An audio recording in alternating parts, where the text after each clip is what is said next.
자, 요한복음 4장 말씀은요, 잘 아는 말씀입니다. 우리 사마리아 여인, 우물가에서 만난 사마리아 여인 말씀입니다. 이 말씀이 굉장히 많은 말씀들로 구성되어 있습니다. 사실은요, 우리가 성경 말씀을 마태, 마가, 누가복음, 요한복음 이렇게 해서 사복음서라고 부릅니다. 몇 복음서요? 사복음서라고 불립니다. 근데 우리 신학자들은 이 사복음서라고 폴스 가스펠이라고 이렇게 네 가지의 복음서라고 잘 부르질 않아요. 사복음서라고 불러요. 그러니까 마태복음, 마태복음, 마가복음, 누가복음, 요한복음 해서 사복음이라고 부르는데, 보통 신학자들은 공관복음을 먼저 부릅니다. 그게 뭐냐면요, 마태, 마가, 누가복음을 공관복음이라고 합니다. 그 공관이라는 것은 무엇이냐면요, 예를 들어서 오병이어 사건이 마태에도 있고 마가에도 있고 누가에도 있는 거예요. 그 말이 뭐냐면, 공관하다가 뭐냐면 서로 비교하면서 볼 수 있는 병행되는 구절들이 함께 가지고 있다는 거예요. 그래서 마태, 마가, 누가복음은 비슷한 내용들이 상당히 많이 일치되는 게 있습니다. 그러나 예를 들어서 마태복음에는 예수님의 출생기가 있지만 마가복음엔 예수님이 베들레헴으로 호적 등록하러 가시는 장면이 빠져 있습니다. 그러나 예수님이 세례 받으시는 장면은 마태, 마가, 누가 모두 있다는 거예요. 그러니까 병행되는 구절들도 있고 마태복음만 있는 것도 있고요. 또 예를 들면요, 마태복음에는 산상수훈이 있죠. 누가복음에도 산상수훈이 있습니다. 근데 마가복음에는 산상수훈은 없어요. 그죠? 전체적인 줄거리의 내용의 순서의 구조는 마태, 마가, 누가복음이 서로 병행하고 있으나 마태와 누가는 서로 특징적인 구절들을 더 가지고 있다고 보시면 됩니다. 근데 요한복음은 공관복음이라고 부르질 않아요. 보통 폴스 가스펠, 네 번째 복음서다라고 불러요. 왜냐? 요한복음은 마태, 마가, 누가복음과 시간적 순서 자체가 다릅니다. 네, 시간적 순서 자체가 달라요. 예를 들면 예수님이 성전에 장사하시는 사람들을, 장사하시는 게 아니라 장사하는 자들을, 매매하는 자들을 채찍을 치시고 그거를 둘로 엎으시는 장면이 나오잖아요. 그게 예수님이 예루살렘으로 갔을 때예요. 그게 어딘지면 마태, 마가, 누가복음에서는 후반기입니다. 예루살렘에 들어가기 직전이니까 마지막 장면들이에요, 그게. 근데 요한복음은 일찍 나와요, 그게. 그러니까 그게 요한복음에는 전에 나옵니다, 전에. 그 말은 뭐냐면요, 요한복음은 예수님이 거니시던, 그러니까 살아서 이 땅에서 사역하시는 시간 순서에 따라 흐름이 전개되는 게 아니에요, 요한복음은. 요한복음은 요한이 말하고자 하는 신학에 의거해서 그 순서를 배열했기 때문에 시간 순서가 아니다라고 보시면 돼요. 그렇기 때문에 마태, 마가, 누가복음과 요한복음은 예수님이 죽으시는 시점도 다릅니다. 예. 왜냐? 요한복음은 언제냐면요, 예수님이 죽을 때가 유월절 양을 잡는 날이에요. 양을 잡는 날. 근데 마태, 마가, 누가복음은 유월절 양 잡는 날이 아니라 유월절 전날입니다. 그렇기 때문에 시간적 순서가 다르다라고 느껴질 수가 있어요. 그게 왜 그러냐? 요한은 예수님이 유월절에 어린 양과 같이 죽으셨다는 것을 강조하기 위해서 그 날짜를 그렇게 이야기를 합니다. 그렇기 때문에 여러분들 마태, 마가, 누가, 요한복음을 읽으실 때 분명하게 생각하셔야 될 건 뭐냐면요, 이거는 역사적 사실만을 말하기 위한 책은 아니에요. 마태, 마가, 누가, 요한복음 모두 다 뭐다? 하나님이 누구이시며 예수님이 누구이신가를 말씀하기 위한 책이다라는 거예요. 근데 이거를 역사책처럼 예를 들어서 이게 시간이 안 맞네, 날짜가 안 맞네, 이렇게 말하면 안 되는 거예요. 그런 장르 자체가 아닙니다. 아시겠죠? 그걸 참고하셔서 오늘 우리는 사마리아인 이야기를 들 텐데, 이 사마리아인 이야기를 통해서 요한은 뭔가 중요한 신학을 말하고 싶은 거예요. 그게 뭐냐면요, 첫 번째는 4장 말씀에 우리가 말씀을 먼저 보도록 하겠습니다. 몇 절을 보시냐면요, 자, 4절입니다. 4장 4절. 예수님이 사마리아를 통과하여야 하겠는지라 라고 말하고 사마리아에 있는 수가라 하는 동네에 이르시니 야곱이 그 아들 요셉에게 준 땅에 가깝고 거기 또 야곱이 우물에 있더라. 예수께서 길 가시다가 피곤하여 우물 곁에 그대로 앉으시니 때가 6시쯤이더라. 예수님이 갑자기 사마리아를 통과하여야겠다라고 말씀을 하세요. 근데 9절에 사마리아인이 이걸 이상하게 생각합니다. 여자가 이르되 당신은 유대인으로서 어찌하여 사마리아 여자인 나에게 물을 달라 하나이까 하니 이는 유대인이 사마리아인과 상종하지 않기 때문이다 라고 얘기를 하는 거예요. 그 말은 뭐냐면요, 보통의 사람들은, 유대인들은 사마리아 길이 부정하다고 생각해서 사마리아 길을 피해서 돌아갔단 말이에요. 근데 예수님은 그거를 굳이 꼬집으셔서 난 사마리아로 지나가야겠다고 얘기해요. 그 장면을 보자 사마리아인이 유대인이 어찌하여 사마리아인과 어울리냐라고 의문을 품고 얘기를 합니다. 그리고 또 독특한 건요, 이 사마리아인과 예수님이 만났을 때를 보면은 참 이게 독특한 게 있는 거예요. 6절입니다. 거기 또 야곱의 우물이 있더라. 예수께서 길 가시다가 피곤하여 우물 곁에 그대로 앉으시니 때가 6시쯤 되었더라. 몇 시요? 이것도 독특한 거예요. 이 6시라는 건 뭐냐면 지금으로 따지면 18시가 아닙니다. 유대 시간으로 따지면 이게 12시예요. 그 말이 뭐냐? 이 사마리아인은 다른 사람들의 눈을 피해서 가장 땡볕에 물을 길러 가는 사람이에요. 그러니까 사람들의 눈을 피해서 사람들로부터 피해 다니는 여인인 것입니다. 왜요? 사람들이 자기를 부정하다 여기니까. 자기를 공격할까 봐, 자기를 해할까 봐 피해서 다니는 그런 여인입니다. 그 여인을 예수님께서 굳이 우물가 곁에서 만나셨다는 거예요. 그러자 이 여인이 뭐라고 얘기를 하냐? 예수님께서 생수를 나에게 달라라고 얘기하자 11절 12절에 여자가 이렇게 말합니다. 여자가 이르되 주여 물기를 그릇도 없고 이 우물은 깊은데 어디서 당신이 그 생수를 얻겠사옵니까? 당신은 그걸 우물을 기를 수 있는 물이 기를 수 있는 능력이 없다는 거죠. 다시 말해서 그 그릇이 없다는 겁니다. 우리 조상 야곱이 이 우물을 우리에게 주셨고 또 여기서 자기와 자기 아들들과 짐승이 다 마셨는데 당신이 야곱보다 더 크니까. 놀랍게도 지금 4장 말씀은 계속해서 누가 등장하냐면요, 야곱과 이삭이 등장합니다. 이걸 뭘 알 수 있냐면요, 사마리아인이 왜 부정하게 됐는지를 우리는 알아야 돼요. 그러니까 사마리아 땅이 어디쯤에 있는지를 알아야 됩니다. 거기 어디냐면요, 세겜 지역이에요. 세겜 지역, 헤브론 이런 땅입니다. 그게 어디냐면요, 여러분들 아브라함이 있었던 지역이에요. 그리고 거기에 이삭이 있었던 지역이에요. 그리고 야곱이 우물을 팠던 지역이에요. 무슨 말인지 아시겠어요? 그럼 여러분들 보세요. 이스라엘에게 있어서 조상은 아브라함과 이삭과 야곱인데 그 세겜 땅이 중요한 성지겠습니까? 아니겠습니까? 중요한 성지예요. 그렇죠? 근데 놀랍게도요, 성경은 다윗이 왕이 되자 이 세겜 땅, 헤브론 땅, 그리고 또 아브라함과 이삭과 야곱이 묻혔던 막벨라 굴이 있었던 핵조 속에 있었던 장소 등장하질 않아요. 어디로 성지로 바뀌는 줄 아십니까? 바로 예루살렘으로 바뀌게 됩니다. 그래서 북이스라엘 사람들에게는 아브라함과 이삭과 야곱이 지냈던 그 세겜 땅이 굉장히 중요한 성지지만 남유다 사람들에게는 예루살렘이 성지였단 말이에요. 그게 서로 달랐어요. 근데 사마리아인 같은 경우는 이게 어떻게 보면 학자들은 그렇게 얘기해요. 혼혈민족이다라고 얘기를 해요. 혼혈민족이다. 그렇기 때문에 유대인들이 굉장히 사마리아인들을 차별했거든요. 그러자 사마리아인들은 어떻게 하겠습니까? 자기들이 예배할 장소가 없으니까 아브라함과 이삭과 야곱이 예배했던 그 장소, 베델과 같은 장소, 그리고 단과 같은 장소를 중요하게 생각해서 그곳에서 예배를 드립니다. 그래서 사마리아 여인이 예수님께 묻죠. 뭐라고 얘기를 하냐? 19절과 20절입니다. 같이 한번 읽어볼게요. 19절, 20절 다 같이 시작.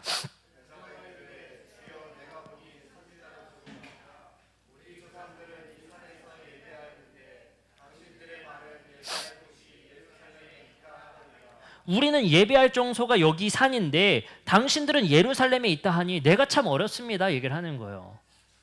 그렇죠? 이거는 우리가 공감할 수 있는 분명히 중요한 이야기입니다. 그러니까 사마리아인들에게는 예배할 장소가 자기들의 성지이지만 남유다 사람들에게는 예루살렘이 성지이기 때문에 서로 충돌 중에 있는 거예요. 그리고 남유다 사람들은, 유대인들은 지금 사마리아인을 차별 중에 있는 것이고, 그렇죠? 그런 상황인 것입니다. 그러자 예수님께서 말씀하시는 게 있어요. 21절입니다. 예수께서 이르시되 여자여 내 말을 믿으라. 이 산에서도 말고 예루살렘에서도 말고 너희가 아버지께 예배할 때가 이르리라. 여기서 예수님이 굉장히 파격적인 얘기를 해요. 이 산도 아니고 예루살렘도 아니라는 거예요.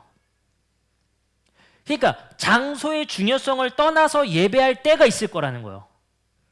그리고 말합니다. 너희는 알지 못하는 것을 예배하고 우리는 아는 것을 예배하노니 이는 구원이 유대인에게서 남이라. 아버지께서 참되게 예배하는 자들은 영과 진리로 예배할 때가 올 것인데 곧 이때라. 아버지께서는 자기에게 이렇게 예배하는 자들을 찾으실 것이다. 다시 말해서 이건 하나님께서, 예수님께서 말씀하신 건 뭐냐면, 나의 아버지인 하나님께서는 예배할 자를 찾으실 건데 그게 누구냐? 어떤 사람들이냐? 여기도 아니고 저기도 아니라는 거예요. 영과 진리로 예배할 자를 하나님께서는 찾으실 거라는 거예요. 아시겠죠? 그게 누구냐는 거예요. 이 본문 안에서 예배할 자를 찾으실 건데 그 예배할 자가 누구냐는 거예요. 그 예배할 자는 분명히 이 산도 아니고 예루살렘도 아니고 영과 진리로 예배할 수 있는 사람일 거라는 거예요. 우리도 그 사람 되고 싶지 않습니까? 하나님이 찾으시는 예배자가 되고 싶지 않습니까? 그게 우리 마음이에요. 근데 놀랍게도 예수님이 이 본문에서 말씀하신 건 하나님이 찾으시는 예배자는 사마리아인 당신이라는 거예요.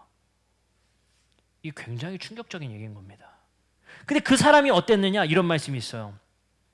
15절, 여자가 이르되 주여 그런 물을 내게 주사 목마르지도 않고 여기서 물기르러 오지도 않게 하옵소서. 이르시되 가서 너의 남편을 불러오라. 이게 갑자기 왜 생뚱맞은 얘기입니까? 17절, 여자가 대답하여 이르되 나는 남편이 없나이다. 예수께서 이르시되 너의 남편이 없다 하는 말이 옳도다. 너에게 남편이 5이 있었고 지금 있는 자도 내 남편이 아니니 내 말이 참되도다. 남편을 여럿을 둔 여인이었던 거예요. 누구에게도 말하지 않았던 비밀이었던 겁니다. 근데 그걸 예수가 관파하고 계세요. 깜짝 놀랐겠죠. 그러자 여자가 이르되 주여 내가 보니 당신은 선지자입니다. 이걸 어떻게 알았습니까? 얘기를 하는 거예요. 이 본문 뒤에 예수님께서 말씀하시는 게 하나님이 찾으시는 예배자가 있을 거라는 거예요. 그 말이 뭐냐? 놀랍게도 하나님이 찾으시는 예배자는 경건주의에 있었던 유대인들이 아니라 남편 여럿 있었던 이 사마리아인과 같은 자를 하나님께서는 찾으신다는 거예요.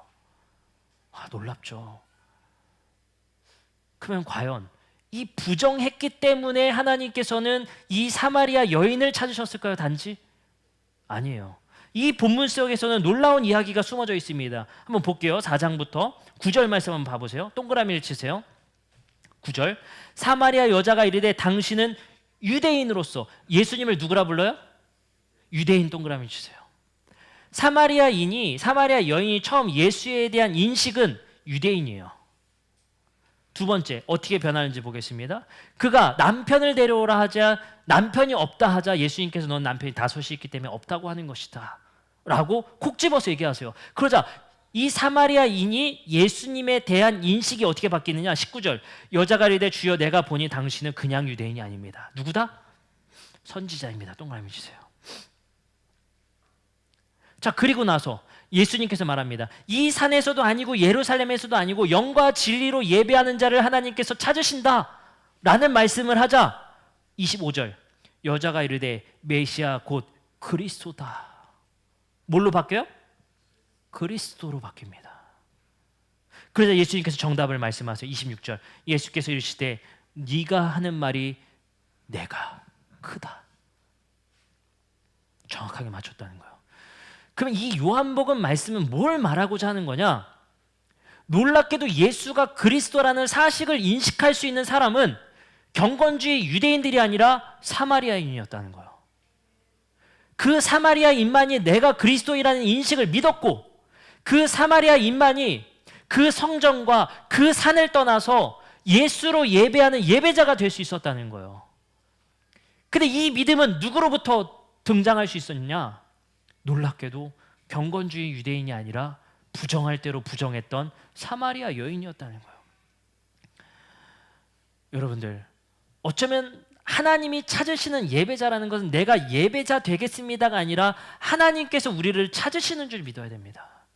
근데 그거를 찾으시는 분은 누구냐? 어떤 사람을 하나님께서 찾으시냐? 바로 이 사마리아인과 같이 영과 진리로 예배할 수 있는 자. 이 산도 아니고 그리고 저 예루살렘도 아닌 영과 진리로 예배한다는 이 말씀을 믿고 예배할 수 있는 자를 찾으신다는 것입니다. 놀랍게도 이 말씀을 믿고 따를 수 있는 자는 누구였느냐? 바로 이 마음이 가난한 자였다는 거예요. 이 사마리아인만이 그렇게 할 수 있다는 것입니다. 그러자 놀라운 일이 생겨요. 27절입니다. 이때 제자들이 돌아와서 예수께 여자와 말씀하시는 것을 이상히 여겼으나 무엇을 구하시니까 어찌하여 그와 말씀하시니까 묻는 자가 없더라. 28절 같이 읽겠습니다. 시작.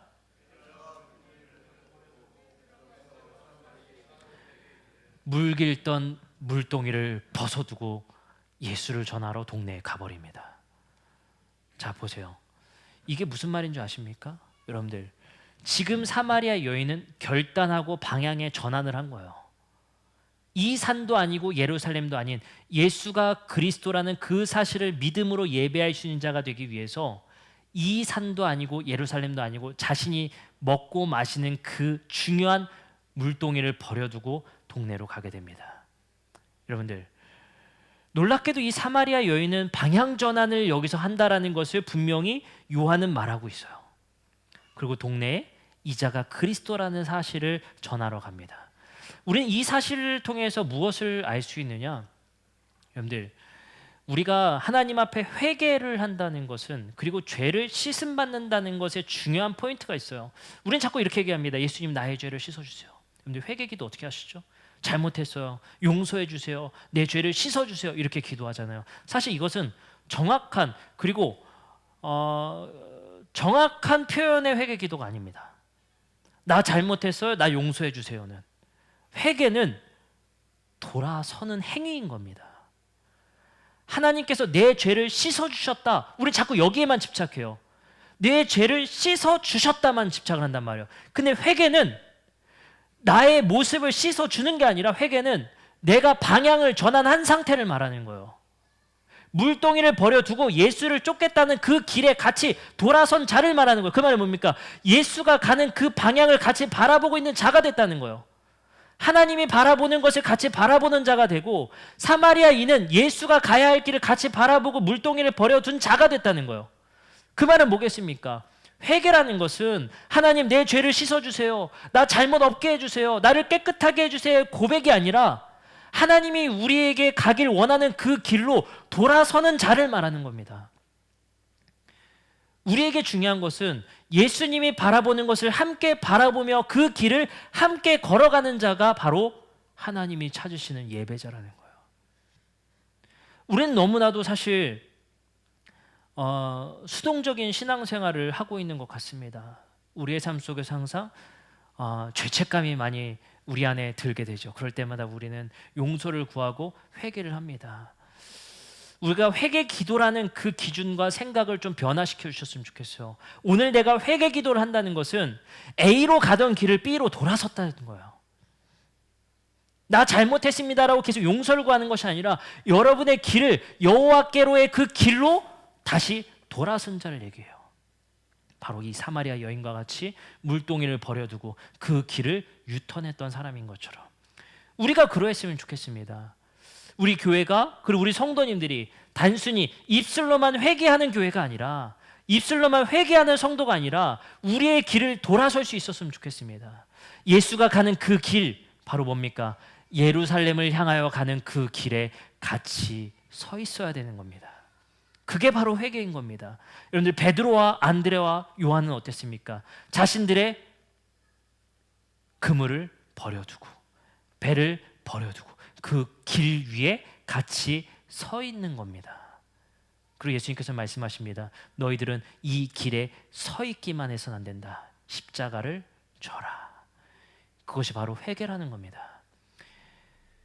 우리의 삶의 변화가 된다는 것, 우리의 죄를 뉘우친다는 것, 우리의 죄를 하나님으로부터 용서받는다는 것, 하나님께서 우리를 의롭다 하신다라는 것, 그렇게 칭함받는다는 것, 물론 중요하지만 우리가 칭함받는 것에서만 그쳐서는 안 됩니다. 여러분들의 길을 돌이키시길 원합니다.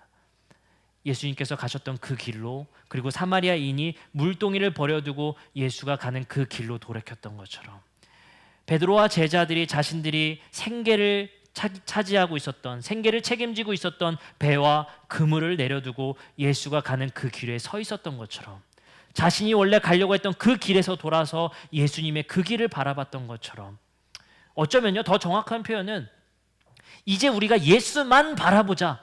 저는 이것도 그렇게 좋은 표현은 아닌 것 같아요. 예수만 바라보자 아니라 예수와 같이 바라보자. 그곳을 같이 바라보시는 우리가 바로 진정한 회개하는 성도입니다. 그래서 회개는요, 우리에게 한 번의 일회성으로 이루어지는 게 아니라 매일의 삶의 회개가 이루어져야 됩니다. 왜냐? 우린 항상 우리의 길을 가고자 노력하는 이들이기 때문에 우리가 항상 우리의 길이 잘못되었다면 회개를 통해 하나님이 원하시는 길, 예수님께서 바라보고자 하는 그 길로 돌아설 수 있는 우리 성도님 모두가 되시기를 주님의 이름으로 축복합니다. 이 시간 우리 함께 찬양하고 기도하는 시간 갖도록 하겠습니다.